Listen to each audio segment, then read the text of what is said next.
கவுனெல்லாம் பார்த்துட்டு திரும்ப காரில் அவங்க கீழே வச்சுட்டு வந்திருந்தாங்க போல் துணி சாரி. அதுக்கப்புறம் எடுத்துகிட்டு வர சொல்லி எனக்கு 2 சாரீ நேற்று கொடுத்தாங்க. இந்த காமிக்கிறேன். இதுதான். இது ஒரு நல்ல ஒரு ரெட் கலரில் ஒரு கிராண்டு பட்டு சாரி, க்ரீன் கலரில் ஒரு கிராண்ட் பட்டு சாரி. இது வந்து நம்ம ப்ளூ கலர் கவுன் பண்ணோம் இல்லையா, அந்த பாப்பாவுக்கு பட்டுப்பாவடை ப்ளஸ் சட்டை மாதிரி தைக்க சொல்லியிருக்காங்க. இது ரெட் கலர் வந்து அந்த க்ரீன் கலர் கவுன் தைச்சோம் இல்லையா, அந்த பாப்பாவுக்கு பட்டுப்பாவாடையும் மேலே பிரின்சஸ் கட்டு பேக் ஓப்பன் வச்சு ப்ளவுஸும் கேட்டிருக்காங்க. அவங்க ஆல்ரெடி கவுன் அளவு எடுத்தேன்னா அது இருக்குன்ட்டேன். அதை வச்சு நான் ஒருத்தவங்களை பார்த்தாலே ப்ளவுஸ் எல்லாம் ஸ்டிச் பண்ணிடுவேன். அதை வச்சு நான் ப்ளவுஸ் ஸ்டிச் பண்ணிடுறேன்னு சொல்லிட்டேன்.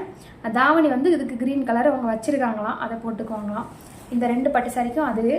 அப்புறம் வந்து இன்றைக்கி அவங்க அந்த சார் வந்து அந்த மேடமோட சார் இருக்காங்க இல்லையா, அவங்க வந்து இந்த திருநெல்வேலிக்கு வரேன்